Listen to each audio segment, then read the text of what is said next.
On a l'impression que notre monde est tiraillé, non? D'un côté, on crée des liens, on bâtit des ponts, et de l'autre, on dresse des murs.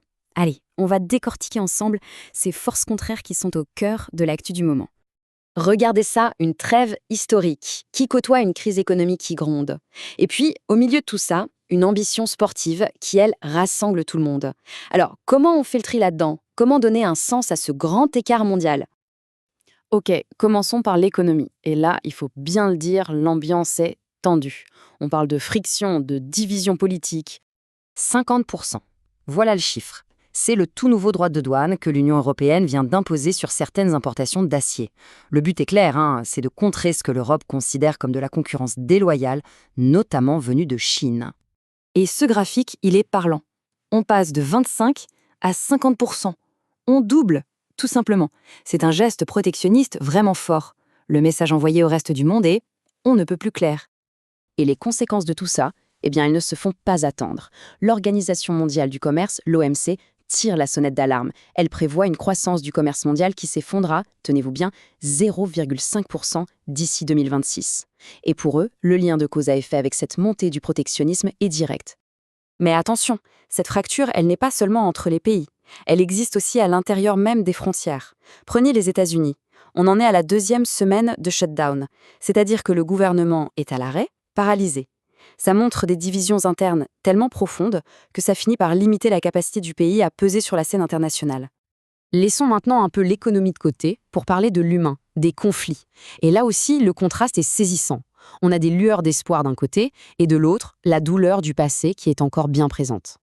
C'est fou de voir ces deux situations en parallèle. D'un côté, en Syrie, on a un cessez-le-feu historique, une vraie porte qui s'ouvre vers peut-être un peu de stabilité, et quasiment au même moment, en Israël, 2 ans après les massacres du 7 octobre, la société elle est toujours complètement fracturée par ce souvenir. Et ce passé qui ne passe pas, on le retrouve aussi ailleurs, en Thaïlande par exemple. Un verdict qui vient de tomber, lié aux grandes manifs de 2010, ravive de vieilles clés politiques. Ça nous rappelle à quel point la réconciliation, c'est un processus long et fragile. Allez, on change de continent. Direction l'Afrique, un continent qui est en plein dans ces dynamiques-là, avec un mélange détonnant de compétition, mais aussi d'une ambition incroyable. Et pour sentir cette énergie, il n'y a qu'à regarder le foot. Les éliminatoires pour la Coupe du Monde 2026, Sénégal, Nigeria, Côte d'Ivoire, ces matchs, ce sont des moments qui déchaînent les passions, qui unissent tout un pays. C'est un vrai moteur de fierté nationale. Mais bon, évidemment, derrière la ferveur du sport, la réalité est toujours plus complexe. On reprend l'exemple du Sénégal. C'est un pays qui fonce vers l'avenir, vers le numérique, mais qui en même temps doit gérer le poids de scandales passés, des histoires de dettes. C'est toujours ce grand écart, ce mélange d'élan et de défis à surmonter. Vous vous souvenez des murs économiques dont on parlait au début? Eh bien voilà l'inverse, un exemple concret de pont qu'on construit.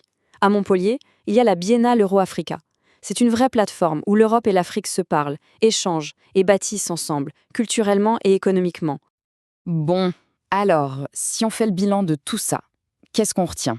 Il y a clairement une tension de fond, une sorte de tiraillement permanent qui traverse notre monde.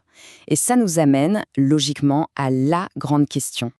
Au final, entre les forces qui nous divisent, qui érigent des murs, et celles qui nous connectent, qui construisent des ponts, laquelle va gagner? Laquelle va dessiner notre avenir commun? Franchement, la réponse, eh bien, elle reste encore à écrire.